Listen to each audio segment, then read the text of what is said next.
siang. Teman-teman, kami dari kelompok 9 akan mempresentasikan tentang fenomena interaksi interaksi pemanfaatan dan problematika dalam masyarakat. Sebelum memulai presentasi, saya akan memperkenalkan diri. Nama saya Madu Paskali sebagai moderator dan pemateri utama.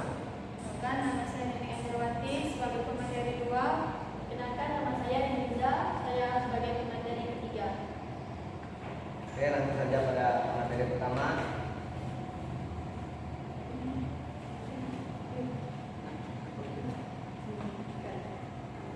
Yang pada pembahasan hakikat interaksi.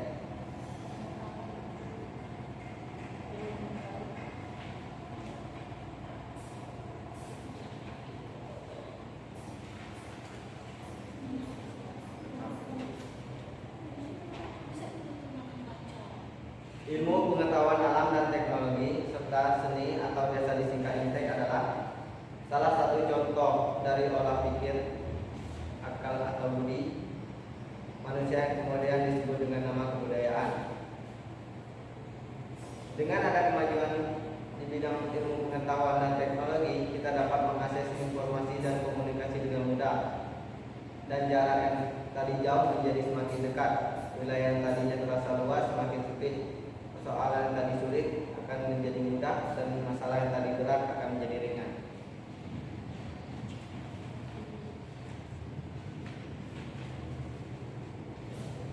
Hakikat interaksi. Pengetahuan yang masih acak tersebut kemudian disusun kembali oleh manusia melalui akal dan pikiran dalam rangka menghasilkan pengetahuan yang bermakna menjadi seperangkat pengetahuan yang disusun secara sistematis dengan kaidah-kaidah tertentu. Dari perkembangannya, itu kita dapat membedakan menjadi dua kelompok ilmu pengetahuan, yaitu ilmu pengetahuan murni dan ilmu pengetahuan terapan. Ilmu pengetahuan murni adalah ilmu pengetahuan yang memiliki tujuan membentuk dan mengembangkan ilmu pengetahuan secara abstrak untuk lebih mempertinggi mutunya. Sedangkan ilmu pengetahuan terapan adalah ilmu pengetahuan yang memiliki tujuan untuk menggunakan sekaligus menerapkan ilmu pengetahuan tersebut pada masyarakat untuk membantu mengatasi berbagai permasalahan yang dihadapi. Ilmu pengetahuan terapan ini lebih dikenal dengan istilah teknologi.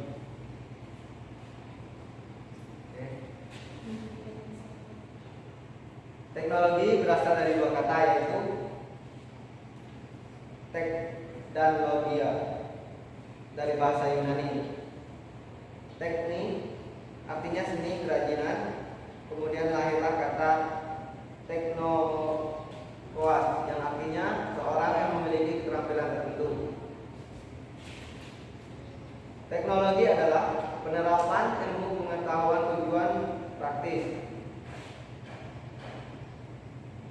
Dengan teknologi kita dapat menggunakan seluruh sarana produk dari hasil teknologi yang berupa barang-barang yang diperlukan bagi kelangsungan dan kenyamanan hidup manusia. Ilmu pengetahuan dan teknologi atau INTEK merupakan salah satu kesatuan yang sulit dipisahkan karena sama-sama berperan dalam memenuhi kebutuhan hidup manusia. Sekian dari materi pertama. Selanjutnya pada materi kedua.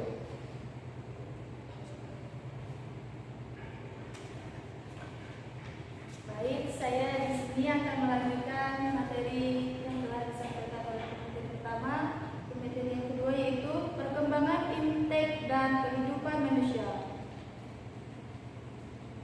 Interaksi merupakan aktivitas yang kompleks dari manusia. Keduanya merupakan bagian dari kehidupan manusia yang satu sama lain saling berhubungan dan saling mempengaruhi.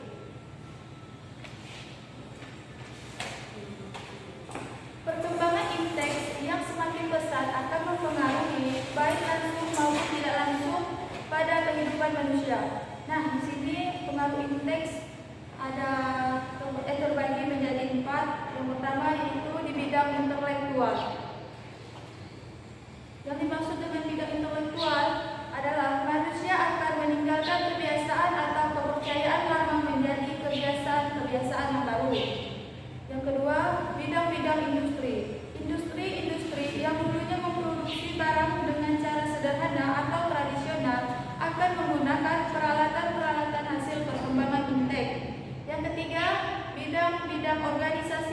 sosial dan budaya akan merambat pada bidang kehidupan politik dan bidang tata lingkungan. Nah, selanjutnya ada perkembangan inteks dan kelestarian lingkungan. Pertama, memudahkan dan mendapatkan sesuatu yang diinginkan dan dapat diwujudkan secara keseimbangan berhubungan manusia dengan kehidupan lingkungan alam, lingkungan sosial, dan lingkungan budaya mengalami gangguan. Kemajuan inteks akan diiringi dengan etika terhadap kelestarian lingkungan. Yang selanjutnya, nah di sini ada 9 etika terhadap lingkungan alam. Yang pertama ada sikap hormat terhadap lingkungan.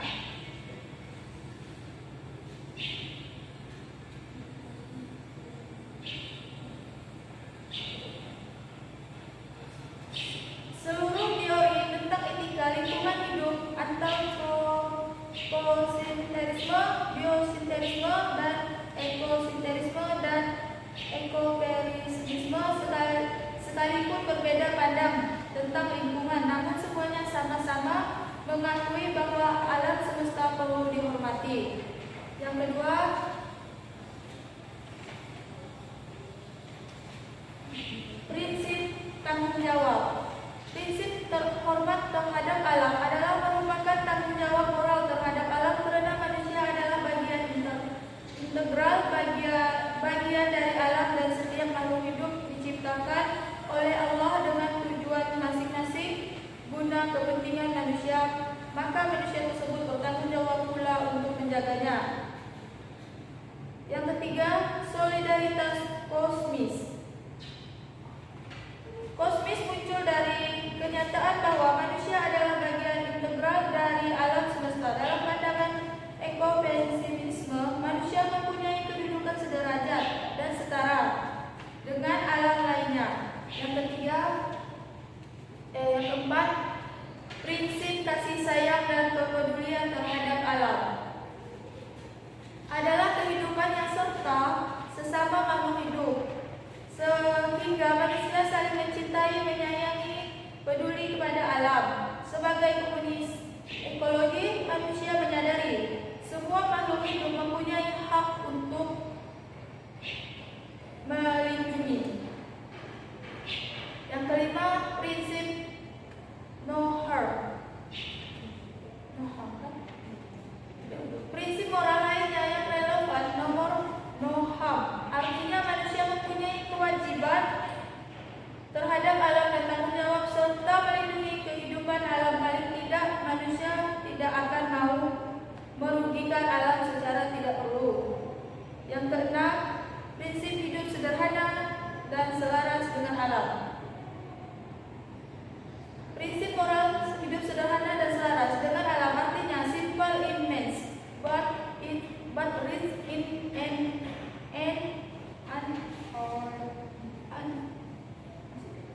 dan not. Yang diutamakan di sini adalah nilai cara hidup serta kualitas hidup yang baik. Yang ketujuh, prinsip keadilan. Keadilan artinya manusia harus baik terhadap sesama manusia, hewan, tumbuhan, lingkungan sekitar dan saling menghargai kepentingan dan keberadaan masing untuk menjaga keseimbangan alam agar berdampak positif pada kelestarian lingkungan hidup. Yang kedelapan, prinsip demokrasi. Artinya setiap kecenderungan berinklusivitas dan antar negara serta anti-prioritas bertentangan dengan alam dan anti kehidupan. Yang kesembilan, prinsip integritas moral. Integritas moral mengacu kepada pejabat publik yang memiliki jabatan tertentu dalam menjalankan tugasnya, mampu menjadi contoh panutan yang baik, jujur, memiliki etika moral yang terhormat serta memegang teguh prinsip-prinsip kebenaran. Singkatnya, pejabat dituntut untuk menjaga dirinya, kelompok maupun masyarakat yang ia pimpin.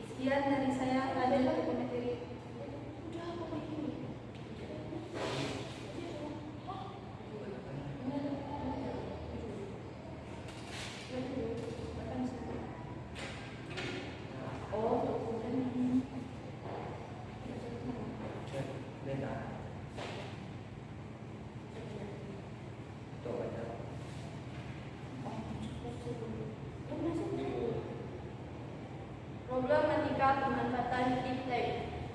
Nah, di sini ada kearifan lokal, pemanfaatan lingkungan sesuai kebutuhan dan menciptakan berbagai aturan atau tata cara dan prinsip agar keseimbangan selalu tetap terjaga atau lestari.